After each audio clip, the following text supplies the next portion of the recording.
ڈالا گیا ہوں مثل خلیل. اس آگ میں سے نکل کر جو ایمان آیا ہے اقبال کا وہ بڑا پختہ ایمان تھا. پھر اس کی شاعری جو ہے وہ الہامی شاعری تھی.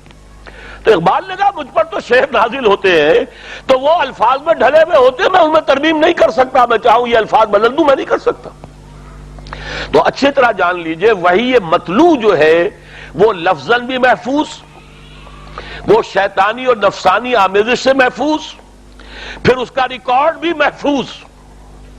وہی یہ خفی لفظاً محفوظ نہیں تھی، خیال حضور کو دیا گیا، وہ اراد سے دیا گیا، وہ تفہیم سے دیا گیا، تحدیث سے دیا گیا، الہام سے دیا گیا، یا خواب سے دیا گیا. جیسے کہ آپ نے دیکھا عمرہ کر رہے، آپ نے کہا چلو مسلمانوں، یہ تو خواب میں دیکھا تھا نا. حضرت ابراہیم نے 3 رات خواب میں دیکھا کہ اپنے بیٹے اسماعیل کو اپنے ہاتھ سے ذبح کر رہا ہوں. کوئی وربل وحی نہیں آئی تھی، کوئی وحی جلی نہیں آئی تھی. یا بنیا انی ارا فی المنام انی اذبحک فانظر ماذا تری قال یا ابت افعل ما تؤمر ستجدنی ان شاء اللہ من الصابرین. جیسا باپ ایسا بیٹا، پتا پر پوت پتی پر گھوڑا. بیٹے نے کہا ابا جان کر گزر یہ جو آپ کو حکم ہو رہا ہے بما تؤمر. آپ کا یہ خواب بھی وہی ہے، اور وہی نبی کی چونکہ یہ ہے، خواب نبی کا ہے وہی ہے، تو حکم ہے اللہ کی طرف سے، تو اس کی گردن حاضر ہے. فلما اسلما وتلہ للجبین ونادیناہ یا ابراہیم قد صدقت الرؤیا انا کذالک نجزی المحسنین. بہرحال وہ علیحدہ واقعہ ہو جائے گا. تو یہ ہے وحی خفی.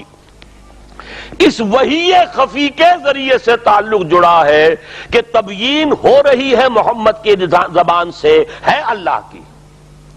گفتہ او گفتہ اللہ بود. اقبال کیا کہہ رہا ہے؟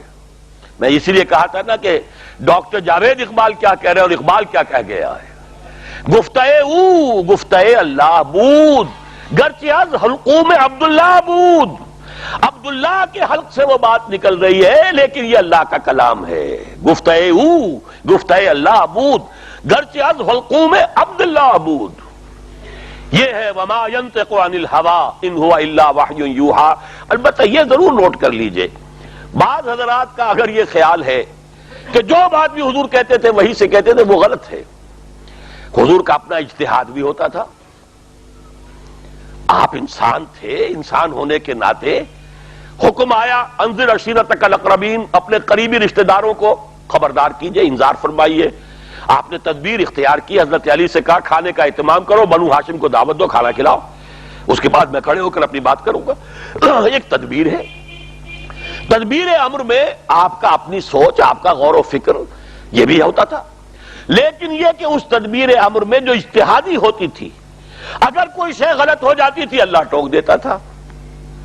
اگر نہیں کوئی شے پر ٹوکا گیا تو گویا کہ تقریر ہو گئی، یہ اللہ کی طرف سے تقریر ہو گئی. یہ تقریر کا لفظ 2 دفعہ میں بول چکا ہوں آپ کے سامنے. تقریر اللہ کے رسول کی، تقریر صحابی کی. اب میں تقریر کا تیسرا لفظ اللہ کی طرف سے کہ حضور کے جس اجتہاد پر قرآن مجید میں کوئی نفی نہیں آئی، اللہ نے نہیں روکا، اس کی تردید نہیں کی، وہ بھی گویا کہ تقریر ہے اللہ کی طرف سے.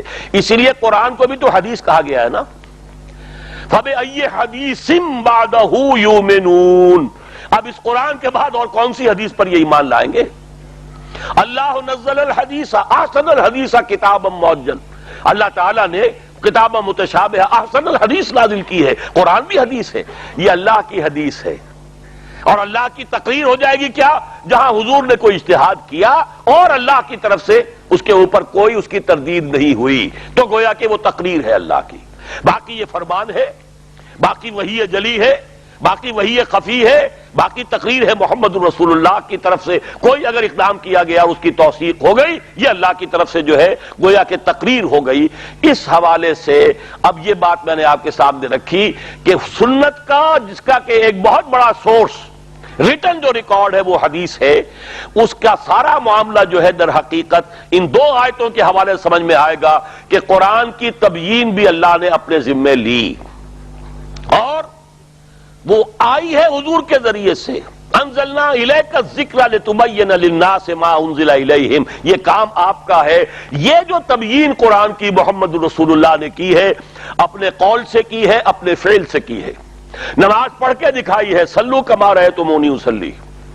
آپ نے اپنے اپنا جو عمل ہے اس کو پیش کیا ہے، چاہے آپ نے اس کی وضاحت اپنے قول سے کی، چاہے اپنے عمل سے کی، اور چاہے آپ کے سامنے کوئی کام کیا اور آپ نے اس پر ٹوکا نہیں، تقریر کے ذریعے سے کی، لیکن یہ ساری تبیین ہے در حقیقت اللہ کی۔ اب اس وحی خفی کے ضمن میں چونکہ یہ لوگ جو ہیں جو انکار کرتے ہیں، قرآن مجید کو تو مانتے، بات ان کی ہو رہی ہے، جو قرآن کو محفوظ نہیں مانتا اس سے اس وقت گفتگو ہماری نہیں ہے۔ قرآن کو مانتے ہیں، غلام احمد پرویز تو مانتا ہے، اس نے قرآن کی کسی آیت کا انکار نہیں کیا، لیکن یہ کہ وہ کہتے ہیں وحی جلی، وہ تو ہمیں معلوم ہے، وحی خفی کا کوئی ثبوت قرآن سے پیش کرو۔ وہ 3 ثبوت ذہن میں لے آئیے۔ بہت اہم واقعہ تھا کہ جب کہ قبلے کی تحویل ہوئی، حضور نے مدینے میں آ کر مسلمانوں کو حکم دیا بیت المقدس کی طرف رخ کر کے نماز پڑھو۔ 16 مہینے نمازیں پڑھی گئیں بیت المقدس کی طرف۔ اس کے بعد حکم آ گیا فَوَلِّ وَجْهَكَ شَطْرَ الْمَسْجِدِ الْحَرَامِ، اب اپنا رخ پھیر دیجئے مسجد حرام کی طرف، اصل قبلہ یہ ہے۔ حضور نے ادھر رخ کر دیا۔ اب بہت سے لوگوں کو تشویش ہو گئی، بہت، ہمیں تو اس کی اہمیت کا اتنا اندازہ نہیں نا، ان صحابہ کو تو اہمیت کا اندازہ تھا کہ اگر اصل قبلہ یہ تھا تو جو 16 مہینے ہم نے نماز پڑھی وہ تو غلط قبلے کی طرف ہو گئی، وہ تو نمازیں ضائع ہو گئی، اور نماز تو اہم ترین رکن ہے ایمان کا، ایمان ضائع ہو گیا۔ اس قدر تشویش، اس قدر تشویش، اس قدر تشویش، اس کا تو آپ کو اندازہ ہوگا سورہ بقرہ میں آپ دیکھیں کتنی لمبی بحثیں آئی ہیں تحویل قبلہ کے اوپر۔ عام طور پر ہم تو پڑھتے ہوئے سوچتے کہ اس قدر وضاحت کی، تکرار کی، بار بار اعادہ کیا ضرورت تھی؟ ایک دفعہ کہہ دینا کافی نہیں، جتنا بڑا فتنہ کھڑا ہو گیا۔ یہودی جو ہے پہلے خوش ہوئے کہ ہمارے ہی قبلے کی پیروی کر رہے ہیں، دے آر اور اون کیمپ فالوورز، ہمارے کیمپ فالوورز ہیں، وہ تو خوش ہو گئے تھے۔ اب انہیں دیکھا انہوں نے تو قبلہ بدل لیا، معلوم ہوا کہ یہ تو کوئی نئی شے ہے۔ اب ان کے کان کھڑے ہوئے، انہوں نے پروپیگنڈا شروع کر دیا، یہ کیسے نبی ہوئے جن کا قبلہ ہی معین نہیں، کبھی شمال میں کبھی جنوب میں۔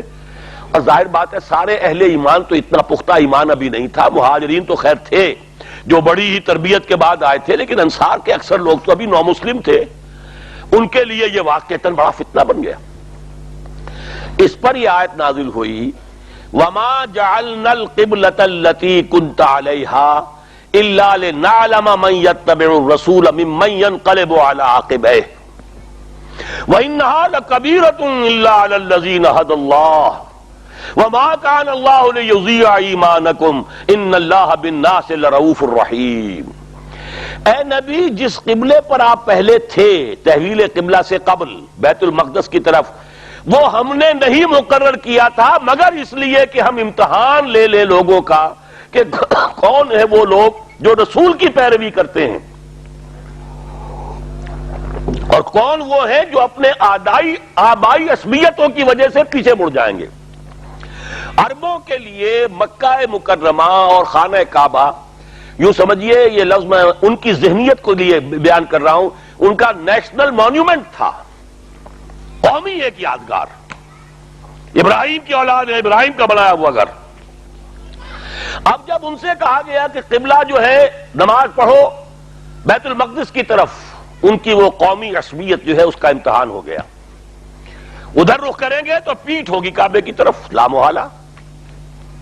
مدینے کو آپ سوچئے جغرافیائی اعتبار سے مکہ اس کے جنوب میں ہے اور بیت المقدس شمال میں ہے، مکے کی طرف رخ کریں گے تو پیٹھ ہوگی بیت المقدس کی طرف، اور بیت المقدس کی طرف رخ کریں گے تو پیٹھ ہوگی مکے کی طرف۔ یہ امتحان ہو گیا، آیا یہ محمد کا حکم مانتے ہیں یا اپنی آبائی عصبیتوں کی بنیاد پر انکار کر دیتے ہیں؟ یہ ہم نے ٹیسٹ لیا تھا اہل عرب کا۔ وَمَا جَعَلْنَا الْقِبْلَةَ، یہ جو قبلہ تھا وہ ہم نے نہیں ٹھہرایا تھا مگر اس لیے، قرآن میں تو کہیں موجود نہیں ہے کہ اللہ نے حکم دیا ہو کہ اے محمد اپنے ساتھیوں سے کہہ دیجئے کہ آپ اب نماز پڑھیں بیت المقدس کی طرف رخ کر کے، کہیں نہیں ہے۔ یہ وما جعلنا تو اللہ کہتا ہے ہم نے ٹھہرایا تھا، کہاں سے ٹھہرایا؟ اس کی کوئی دلیل قرآن میں تو نہیں ہے۔ مطلب یہ ہے کہ وحی خفی ہے، وحی ایک خفی کے ذریعے سے اللہ نے حضور کو حکم دیا اور حضور نے یہ 16 مہینے مسلمانوں کو نماز پڑھائی اور پڑھنے کا حکم دیا بیت المقدس کی طرف رخ کر کے، تاکہ ٹیسٹ ہو جائیں۔ اسی طریقے سے اگر کوئی یہودی حضور پر ایمان لے آئے تھے، اب ان کا ٹیسٹ ہو گیا جب انہیں کہا گیا کعبے کی طرف رخ کرو، چونکہ یروشلم ان کا قبلہ چلا آ رہا تھا، وہ حضرت سلیمان کا بنایا ہوا جو ان کا ہیکل تھا وہ ان کا قبلہ تھا، لہذا اب ان کا ٹیسٹ ہو گیا۔ دو طرفہ امتحان اللہ تعالیٰ نے تحویل